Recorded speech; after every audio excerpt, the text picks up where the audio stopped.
In 2015, Alison Krauss stepped onto a stage in Utah, opened her mouth to sing, and nothing came out.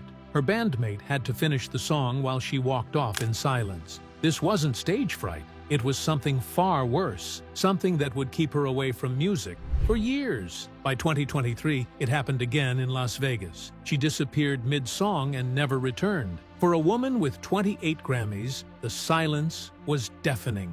What really happened to one of the greatest voices in American music? The answer is more painful than anyone expected. Alison Krauss was born on July 23, 1971, in Decatur, Illinois, a town of about 90,000 people. Her father, Fred, came to the U.S. from Germany in 1952 when he was only 12. He didn't speak English at first, but worked his way through school and eventually earned a doctorate in psychology before switching to real estate. Her mother, Louise, came from a mix of Italian and German roots and worked as an illustrator, creating artwork for educational books and local magazines. Their home was full of both books and music. Psychology journals stacked next to classical vinyl records, a place where art and intellect blended naturally. It was a small two-bedroom house, but it held big dreams. From the very beginning, Alison grew up with this mix of old-world culture and American ambition all around her. When she was still a toddler, the family moved to Champaign, Illinois. They lived just a few blocks from the University of Illinois, where her parents had first met in the 60s. The neighborhood buzzed with professors, artists, and curious kids. The Krannert Center had opened just a few years earlier, bringing orchestras and musicians right to their doorstep. On weekends, the radio played everything from bluegrass to rock, and local coffee houses filled with folk songs. This wasn't just any Midwestern town. It was a place where kids grew up watching world-class performances and listening to their neighbors talk about physics and poetry over dinner. In this kind of place, chasing excellence didn't feel strange. It felt expected. By the time she was 5, her mother decided it was time for music lessons. Alison didn't agree. She wanted to roller skate and draw with crayons, not practice scales. But Louise insisted, enrolling her in violin lessons with a stern local teacher who charged $8 for a half hour. The Suzuki method ruled everything back then. Memorize, repeat, sit straight, bow exactly right. Alison found it boring and often cried during practice. Still, every day she kept at it, 30 minutes without fail, even when it felt like a chore. Her teacher corrected every tiny movement, but slowly, Alison's fingers got faster and more precise. Even if she didn't love it yet, the foundation was forming. Then came a summer afternoon in 1979 that would change everything. At just 8 years old, Alison went with her family to the Champaign County Fair and wandered over to the Bluegrass Fiddle Contest. The stage wasn't fancy, and the players wore jeans, not tuxedos. But the energy was electric. She watched as musicians tore through Orange Blossom Special like their bows were on fire. Alison stood there wide-eyed, mesmerized. That same day, she begged to learn bluegrass. Her classical teacher reluctantly showed her the rhythms and bow patterns. In just 3 months, she stood on that same stage and played Orange Blossom Special in front of 200 people. Her bow arm moved like it had a life of its own. She won first place and a $50 prize, along with a trophy nearly her size. Local papers called her a prodigy. That fairground stage did something a fancy concert hall never could. It gave her a spark that classical music never lit. Back at home, her older brother Victor was also deep into music, though his path was different. He played jazz piano and bass, studying Charlie Parker and Miles Davis. Their rooms were filled with very different sounds. Alison working on bluegrass, Victor playing synth pop and jazz. Gary Newman's Cars was on their record player one week, followed by Led Zeppelin or Stevie Wonder. Their house wasn't a shrine to tradition. It was an experiment in sound. Victor later went on to play bass for Lyle Lovett and record with Grammy-winning artists. That wide-open, genre-blending world they lived in would later explain why Alison wasn't afraid to step beyond bluegrass and collaborate with artists like Robert Plant. When Alison was 12, she won the Illinois State Fiddle Championship. It was a big year. That September, her parents bought her first adult-sized violin, handmade in Missouri, a huge investment for the family. The Society for the Preservation of Bluegrass in America named her the most promising fiddler in the Midwest, and Vanity Fair called her a virtuoso. But the road wasn't easy. Almost every weekend, they were on the move, driving from contest to contest, sometimes hitting 3 in one weekend. She was nicknamed the Contest Queen. While other kids played sports or went to birthday parties, she was on the road, chasing one win after another.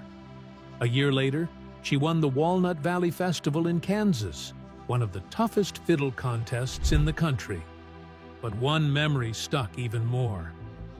Around age 11, during a national competition in Weiser, Idaho, a girl told her, "Don't worry, my bowing used to be just as bad as yours." Alison didn't cry or sulk. She got a cassette tape of that girl's favorite fiddler, Bart Trotter, and practiced every single note until she nailed them all. That moment, that sting, became the push that took her from good to relentless. At 14, she stepped into the recording studio for the first time. The album was called Different Strokes, recorded in Flora, Illinois, with her brother Victor on bass and a few other local musicians. They played traditional tunes like Sally Gooden and Dusty Miller, and on Gray Eagle. Alison let loose with wild improvisations that critics later called jaw-dropping. The album didn't go far. The label was tiny, and distribution was limited. But it gave her studio experience and a taste of what was coming. That same year, everything changed again. Rounder Records founder Ken Irwin heard a demo tape from a band called Classical Grass. Alison mostly played fiddle, but on one gospel song, she sang lead. That voice, just one track, stopped Irwin in his tracks. He listened to every demo tape that came in, but this one was different. He didn't want her for her fiddle alone. He wanted that voice. In 1985, she signed with Rounder Records at just 14. By May 1986, they were in Nashville, recording her debut solo album. It would be called Too Late to Cry, and it would come out the following year when Alison turned 16. While other kids were going to dances and learning to drive, Alison was already working as a session musician. She had joined a band called Silver Rail at 12, replacing fiddler Andrea Zahn. She played in country dance bands, at bars, at festivals. Sometimes the only teenager in a room full of adults. She recorded fiddle parts for other artists by 15. Her life had skipped over high school fun and jumped straight into the grind of a full-blown music career. In 1987, Too Late to Cry hit the shelves. It had 11 tracks, recorded in Nashville, and critics were quick to notice. The Washington Post said her soprano was piercing and pure, while her fiddle playing brought tunes to life. The Philadelphia Inquirer said she had a jazzy swing to her style, rare for young players who were usually stiff. The album mixed original songs by John Pennell with traditional tunes, running just under 36 minutes. It wasn't flashy, but it was clear. Alison Krauss had arrived. Later that same year, she joined Union Station, the bluegrass band that would carry her through the next chapters. She took over from Andrea Zahn, the same fiddler she'd met back at the Champaign County Fair years earlier. The band included Jeff White on guitar, John Pennell on bass, and Mike Harmon on banjo.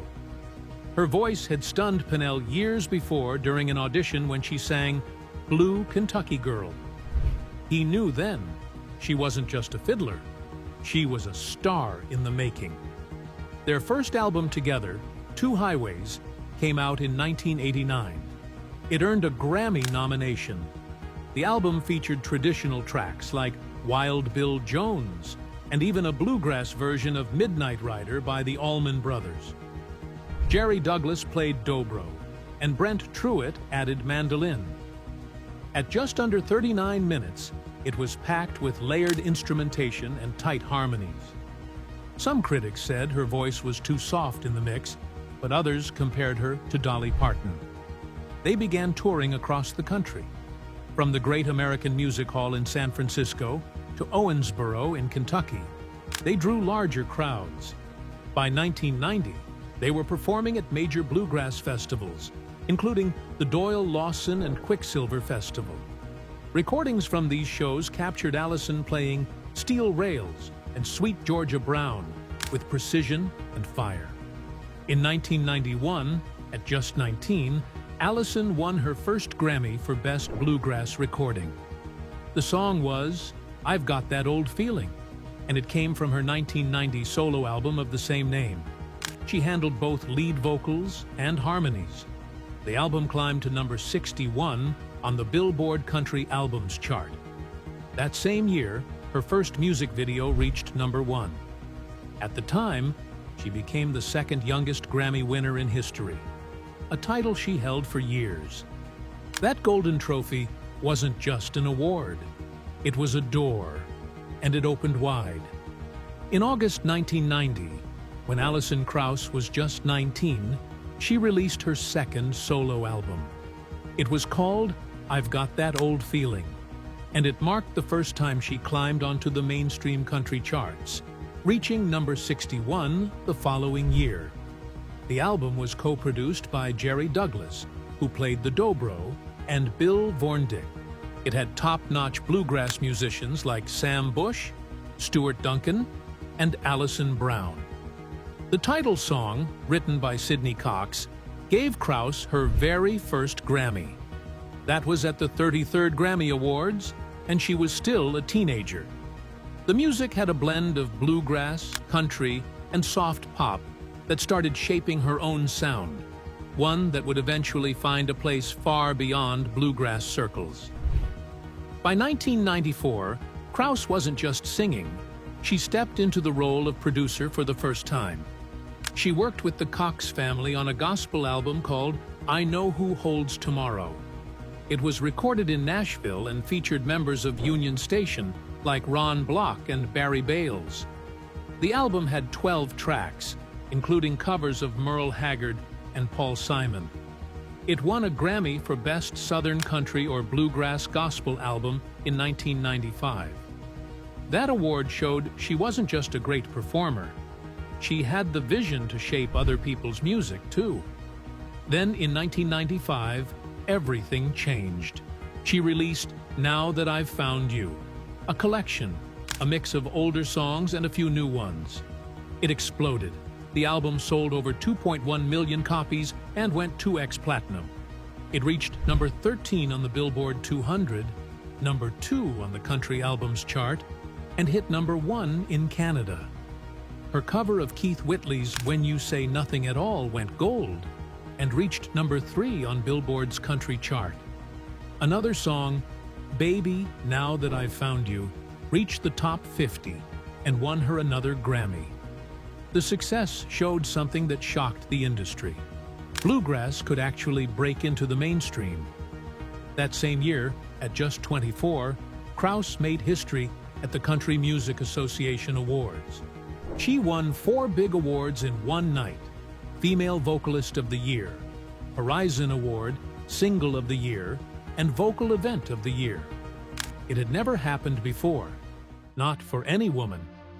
Her album had also been nominated for Album of the Year, but the CMA pulled the nomination because it didn't have enough new material. Even with that setback, the night was a turning point.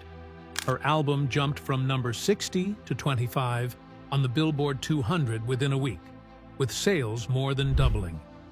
In 1997, she and Union Station released So Long, So Wrong, which reached number 4 on the country albums chart, their highest yet.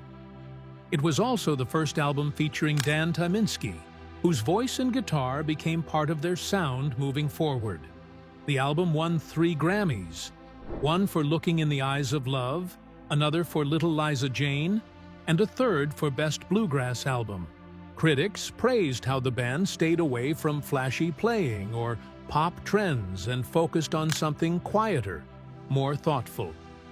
In 1999, Krauss went solo again with Forget About It, which hit number 5 on the country albums chart. The title track reached number 67 on the singles chart, and another song, Stay, broke into the adult contemporary chart at number 28. The album leaned more toward pop, with covers of Todd Rundgren and Michael McDonald songs.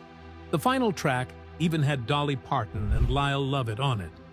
Everyone could see Krauss was moving far beyond just bluegrass, but still keeping her unmistakable voice and heart in every note. In 2001, she released new favorite, right as the Oh Brother, Where Art Thou?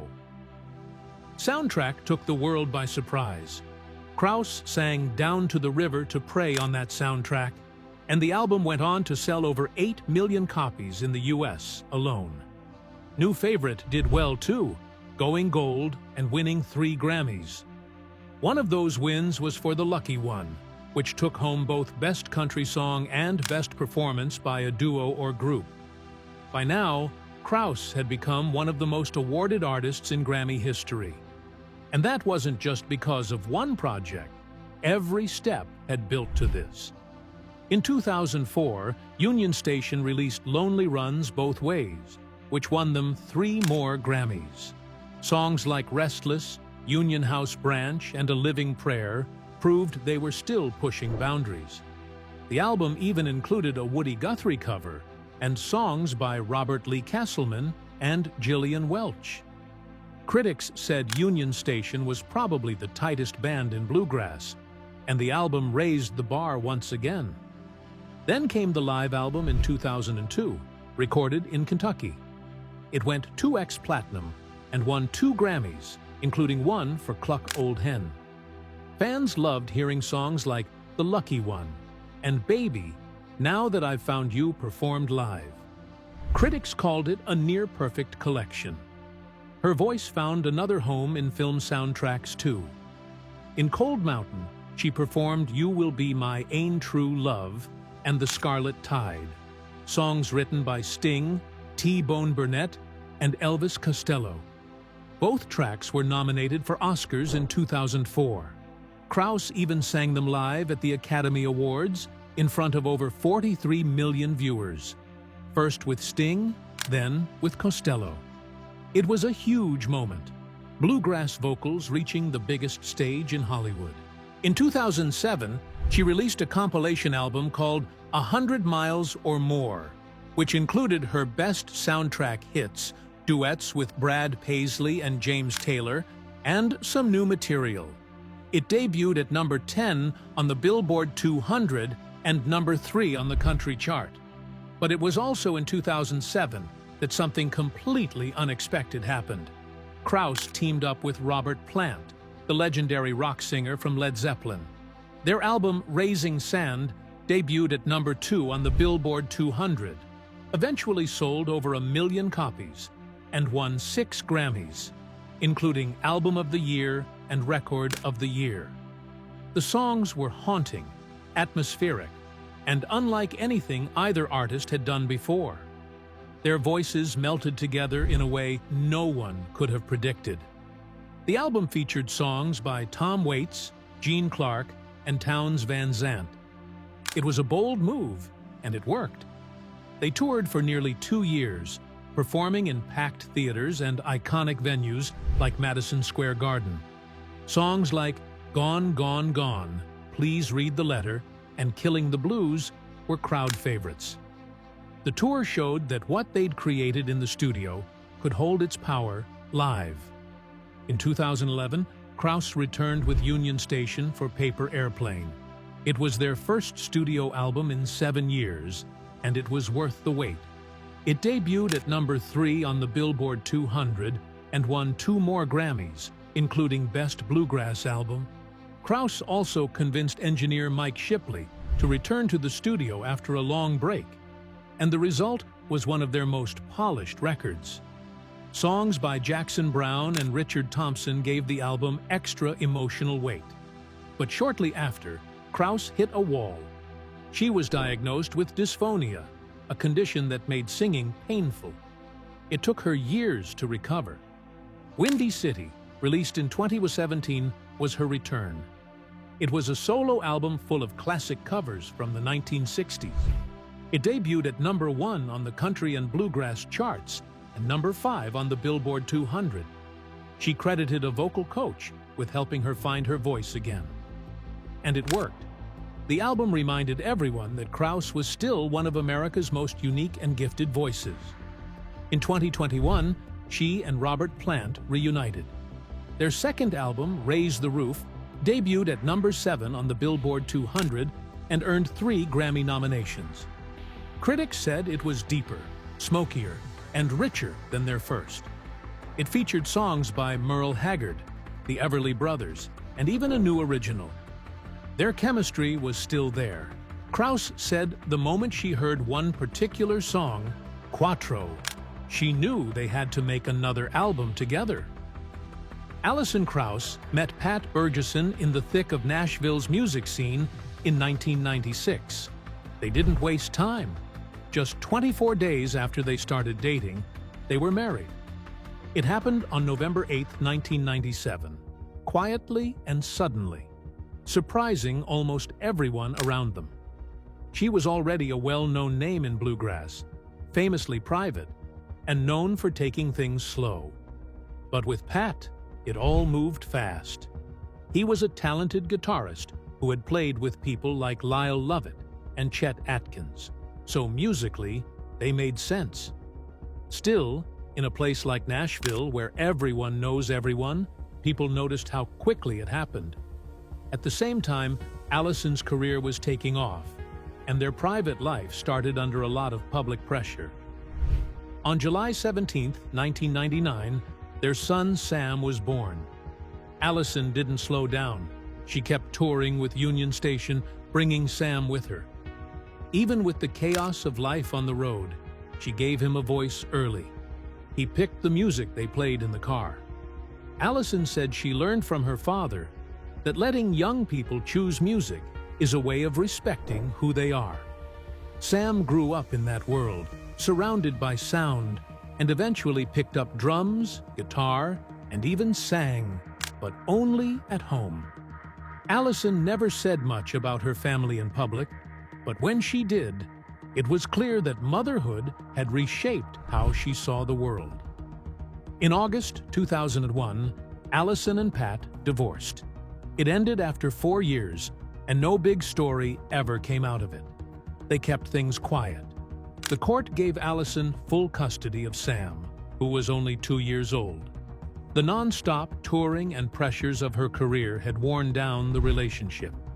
After the split, she leaned on her band and her family to get through it. Pat eventually married Annie Selleck, another Nashville musician, while Alison focused on raising her son and moving forward on her own terms. From that point on, she became even more guarded about her personal life. In 2007, whispers started.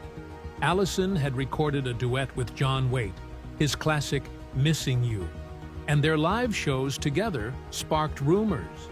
Their chemistry on stage turned into tabloid headlines. Fans speculated they were dating, and gossip sites claimed they'd been together for years. But it wasn't true. There was no romance, just respect, admiration, and a deep musical connection. Despite all the noise, neither of them ever confirmed anything, and Alison never remarried. Raising Sam became her focus. She made sure he grew up away from the spotlight.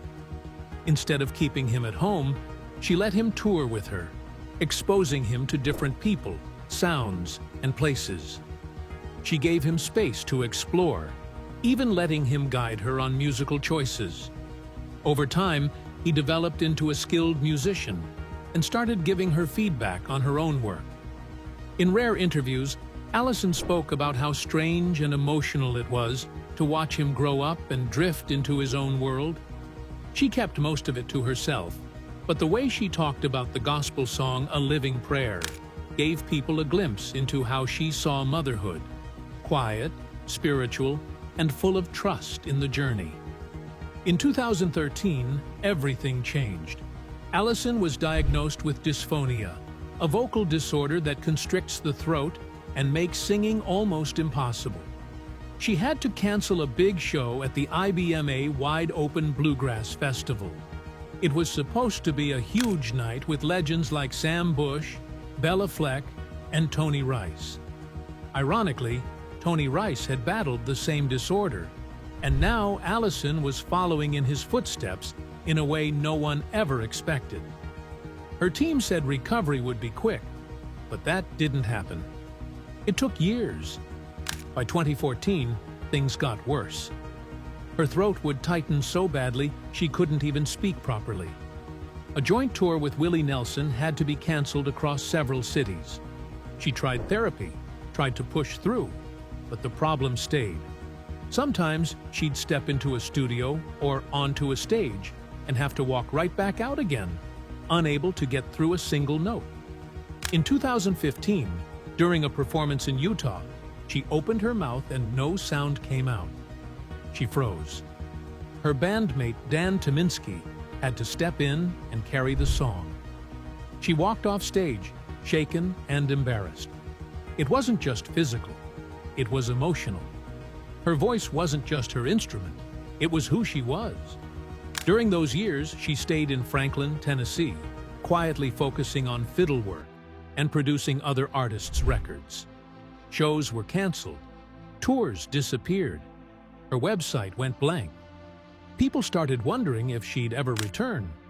In a 2017 interview, she described the feeling as trying to sing through a tiny straw. Studio sessions for her album Windy City dragged on for 3.5 years. Sometimes she'd cancel before the first track was recorded. She said it was the least she'd ever worked on a project that took so long. Eventually, it was Ron Browning, her vocal coach, who helped her find a way back. She said his guidance felt like getting a shot of life again. That album, Windy City, finally came out in February 2017. Her voice was different, a little older, a little huskier, but strong. It was her first solo album in 18 years. The songs carried a lot of weight because she had fought so hard to sing them. Then came Raise the Roof in 2021, a powerful collaboration with Robert Plant. It was proof she was back, but the road was still bumpy. In 2023, during a Las Vegas show, she stepped off stage in the middle of When the Levee Breaks and didn't come back. Plant finished the concert alone. A few days later, she was performing again in New Mexico like nothing had happened. That's how dysphonia worked. Unpredictable. Silent one day, soaring the next. In March 2025, Alison released Arcadia with Union Station. It was their first album together in 14 years. The lead single, Looks Like the End of the Road, had been sitting with her since the COVID lockdowns. When she heard it, she knew it was time. The album hit #1 on the Billboard Bluegrass chart. She had now won 28 Grammys, sold over 12 million albums, and left a bigger mark on American music than almost anyone in her genre. Dan Tyminski left after the album, replaced by Russell Moore, a 6-time male vocalist of the year in bluegrass. Alison produced the whole thing, saying the songs played out like movies in her head. Then came the tour. In April 2025, they kicked off the Arcadia Tour, 73 dates across the US and Canada. Red Rocks, the Greek Theater, the Beacon. It was their first tour in a decade. Krauss was clear. She still had to manage her voice carefully. But she was back with her bandmates of 40 years. And for the fans, it was more than just a comeback. It felt like the continuation of something rare, something that had survived breakups, silence, illness, and time, and somehow came out the other side with even more soul.